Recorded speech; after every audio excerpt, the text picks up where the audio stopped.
So, hi mga kapatid! Have a blessed night and day sa ating lahat. So, ngayon dito sa amin is gabi na. So, katatapos ko lang magpunas.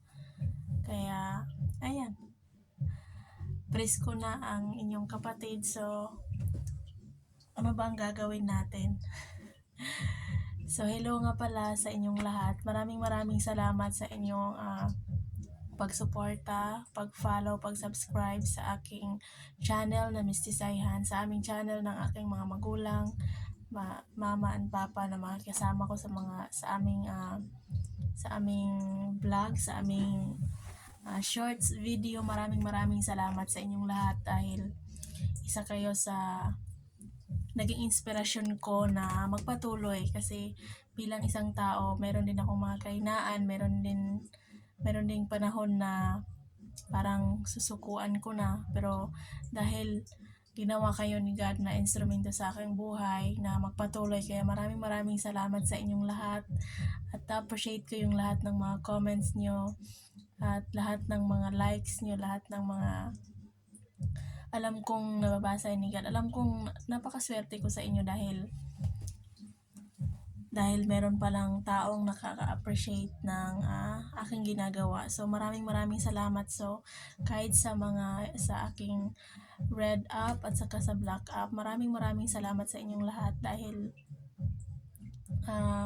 hindi nyo alam yung pinagdaanan ko bago ko marating yung ganong level na Kaya dahil sa tulong nyo, maraming salamat talaga sa inyo, at naway gabayan kayo lagi ni God. Naway lahat ng mga prayers nyo, lahat ng mga hinaing nyo sa buhay, mga pagsubok man sa buhay na yung pinagdadaanan, naway maging matatag ka lang at lumapit ka sa Panginoon, dahil tulad nyo rin ako na maraming pinagdaanan, maraming mga challenges na dumating sa buhay ko, but I always surrender to God ang lahat dahil alam kong andyan lang siya lagi as long as lalapit lang tayo sa Kanya.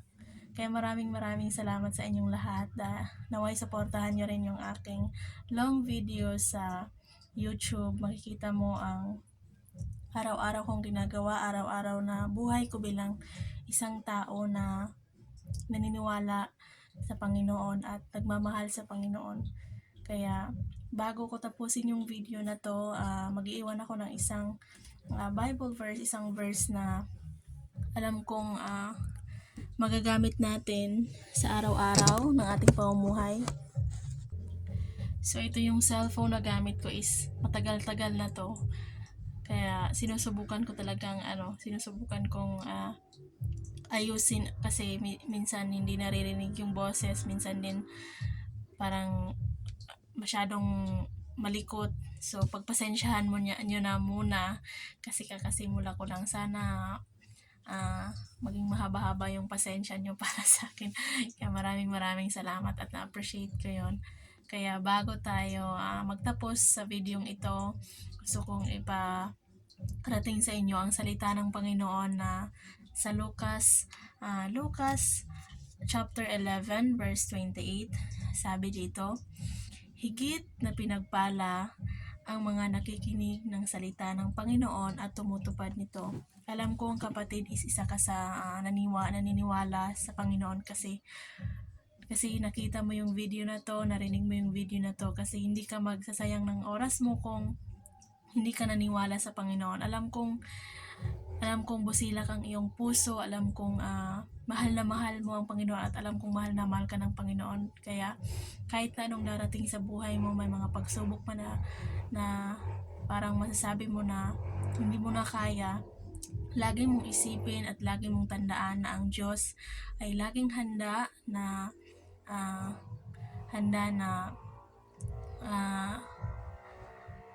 para sa atin. Kaya wag kang mag-aatubili na lumapit sa Panginoon, at lagi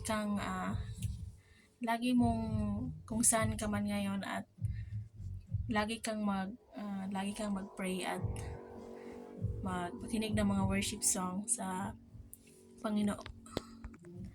At huwag kalimutan na laging mag-smile at magpasalamat sa Panginoon sa araw-araw, kasi napakaswerte natin kasi nakapagsalita pa ako ngayon at ikaw din nakikinig ng sinasabi ko. So, isa na yun sa panalangin ng Panginoon sa atin na nakikita natin kahit sa virtual na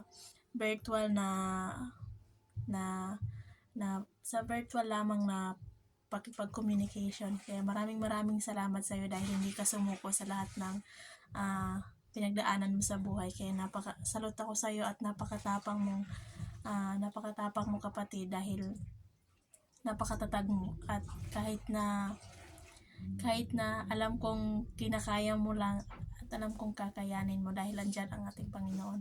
Kaya maraming salamat sa inyong lahat mga kapatid. Naway sa susunod na video makikita at makakasama ko kayo. Maraming salamat at have a blessed day sa ating lahat at naway